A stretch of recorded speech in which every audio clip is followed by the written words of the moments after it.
Hai, selamat berjumpa kembali dengan saya, Wens Ngampus. Jadi pada kesempatan ini kita akan bercerita sedikit berkaitan dengan Grow Mindset. Jadi istilah Grow Mindset ini sangat populer ya untuk usia anak muda zaman sekarang, di mana Grow Mindset memang menjadi dasar atau landasan dalam setiap proses yang dilakukan oleh anak muda atau generasi milenial. Nah, apa itu Grow Mindset? Ya, menurut saya secara pribadi, Grow Mindset itu adalah tentunya ya, itu adalah pola pikir berkembang. Ya, pola pikir yang berkembang yang bagaimana?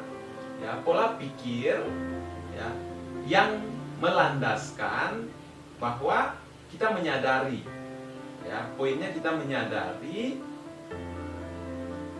bakat dan kemampuan yang kita punya itu harus terus diasah. Ya, bakat dan kemampuan yang kita punya itu harus terus diasah, ya, sehingga ya dia akan bisa terus berkembang dan mengikuti proses, ya, proses yang panjang tentunya. Ya. Dan dalam proses itu pastinya akan ditemukan kegagalan, ya, dalam perencanaan dan lain sebagainya. Nah, Grow Mindset di sini ya dia tidak memandang kegagalan itu sebagai akhir dari sebuah proses, ya, melainkan Grow Mindset itu sebagai bahan evaluasi, ya, sehingga terus diperbarui, ya, terus dicari, ya, kesalahannya di mana sehingga bisa diperbaiki di masa yang akan datang.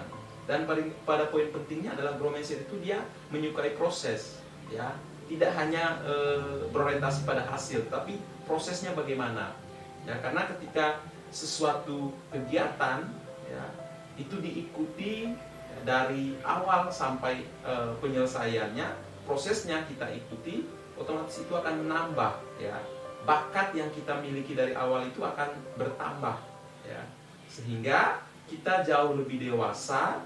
Nah, sebagai seorang pemimpin kita jauh lebih siap menghadapi segala tantangan dan resiko yang akan kita hadapi. Ya, jadi itu pentingnya kita memiliki Grow Mindset, apalagi sebagai anak muda atau generasi milenial, sehingga kita bisa menghadapi situasi ataupun tantangan di masa yang akan datang. Seperti itu.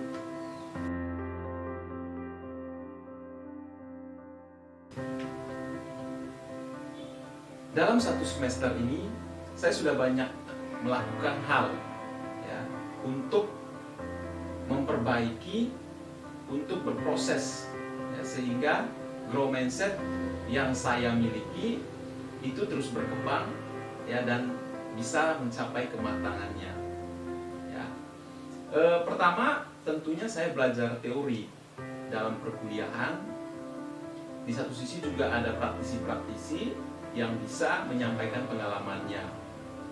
Kemudian saya juga membaca beberapa buku, ya, yang memang menceritakan, ya, menceritakan tantangan dari setiap zaman, dari zaman dulu sampai saat ini, dan juga bagaimana situasi di masa yang akan datang.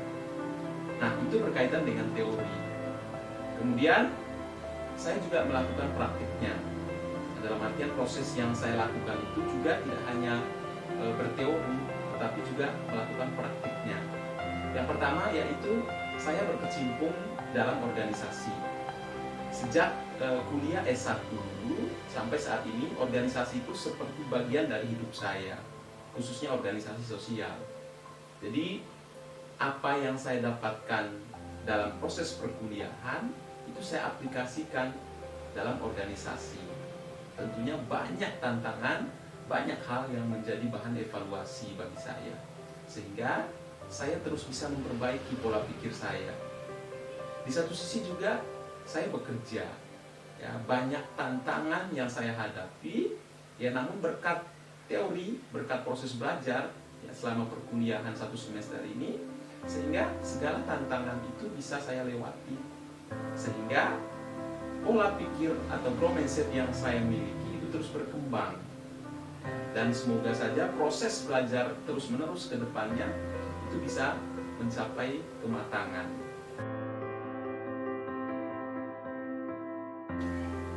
Karena saya menyadari untuk mengasah Grow Mindset itu perlu proses belajar. Ya, jadi selama satu semester ini saya membaca kurang lebih 2 buku, ya, walaupun belum tuntas. Namun dari kedua buku ini, yang pertama berjudul Sumber Daya Manusia karena Hasibuan, saya mendapatkan banyak hal. Karena memang saya menyadari basic saya itu adalah sumber daya manusia. Dan dari buku ini saya mendapatkan ilmu bagaimana pengelolaan sumber daya manusia yang baik. Sehingga sumber daya manusia yang ada itu bisa berperilaku positif, kemudian juga menghasilkan hal-hal yang produktif untuk organisasi. Dan juga kualitas ataupun juga taraf hidupnya kita juga harus memperhatikan. Itu semua ada dalam buku tersebut. Kemudian buku yang kedua adalah Change atau perubahan. Buku ini karangan dari Nal Kasabi, tokoh perubahan di Indonesia. Dari buku ini saya sangat tersentuh dengan perjuangan tokoh perubahan yang ada di dunia ini. Jadi bagaimana mereka berselancar di atas tantangan yang mereka hadapi, kemudian bagaimana mereka membaca situasi di masa depan, bagaimana mereka mengantisipasi perubahan-perubahan yang ada. Jadi harapannya adalah dengan saya membaca kedua buku ini, saya bisa menjadi sosok pemimpin yang tangguh di masa depan. Di satu sisi saya mengetahui bagaimana pengelolaan sumber daya manusia yang baik, orang-orang yang bekerja dengan saya, orang-orang yang membantu organisasi yang saya pimpin, kemudian juga bagaimana membaca situasi yang terjadi di masa depan, dan bagaimana menghadapi tantangan-tantangan atau mengantisipasi setiap perubahan yang ada. Nah, dengan memiliki ilmu ini, harapannya adalah saya bisa menjadi sosok pemimpin yang memang hadir untuk mengatasi setiap permasalahan yang ada, sehingga organisasi yang saya pimpin itu bisa berjalan ke arah yang tepat.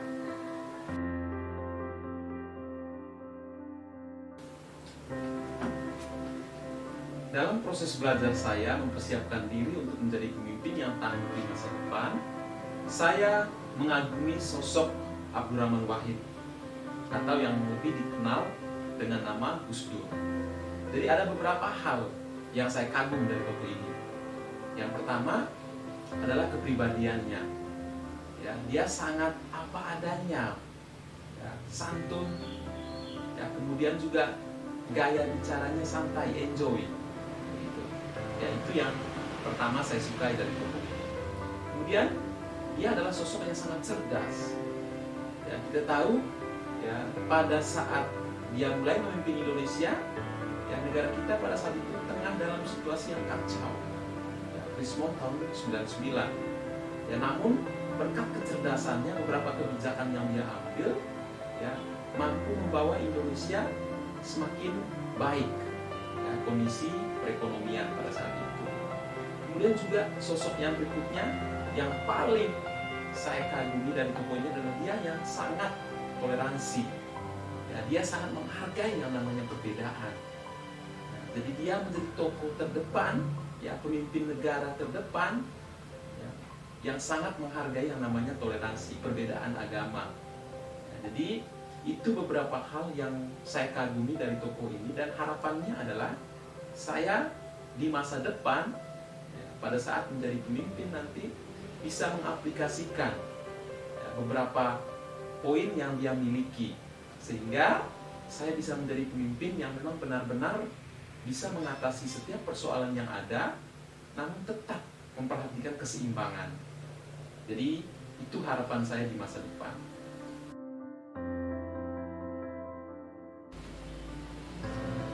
Mempersiapkan diri menjadi sosok yang tangguh dan pemimpin yang bisa diandalkan di masa depan tentu saja membutuhkan proses dan strategi.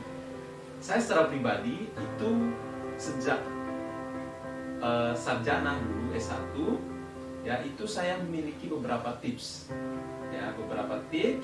sehingga sampai saat ini saya bisa berada di posisi yang sekarang. Yang pertama, kita harus memiliki prinsip.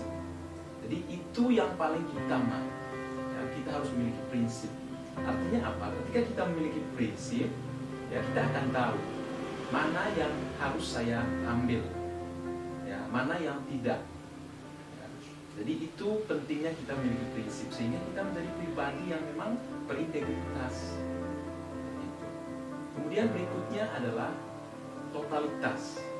Jadi apapun yang kita kerjakan ya, dalam proses belajar, baik itu kita dibayar atau tidak dibayar, namun ketika kita diberi tanggung jawab harus totalitas. Harus totalitas. Jadi kerjakan semuanya dengan penuh keikhlasan. Terlepas dari berapapun bayarnya di kemudian hari, kalau misalnya kita bekerja dalam organisasi sosial misalnya, harus bekerja dengan total. Jangan dulu kita lihat apa yang saya dapat.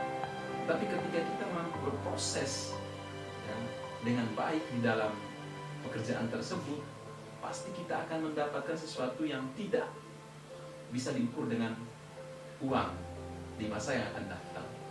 Berikutnya adalah, kalau dari saya, harus tetap santun. Ya, jadi kehidupan ini kan bagaikan roda berputar. Kadang kita di atas, kadang kita di bawah. Kadang kita menang dalam sebuah persaingan atau kompetisi, kadang kita kalah. Pada saat kita menang atau di atas, jangan sekali-sekali kita menjadi pribadi yang angkuh. Ya, harus tetap kalem, ya, tetap apa adanya. Begitu pun juga dalam menjalin komunikasi dengan siapapun tanpa memandang status dan lain sebagainya. Yang berikutnya lagi adalah percaya kepada Tuhan. Saya secara pribadi menyadari bahwa apa yang saya dapatkan sampai sejauh ini tidak bisa lepas dari anugerah yang Maha Kuasa, dari tuntunan yang Maha Kuasa. Jadi itu beberapa tips ya, atau strategi yang saya jalankan. Harapannya adalah proses belajar yang saya lakukan selama ini mampu membawa saya menjadi pribadi yang tangguh, memiliki growth mindset yang bisa mengatasi setiap persoalan yang akan saya hadapi. Dan semoga saja segala usaha, segala upaya yang saya lakukan, yang saya bagikan juga pada kesempatan ini, itu bisa berguna untuk teman-teman yang lain. Terima kasih.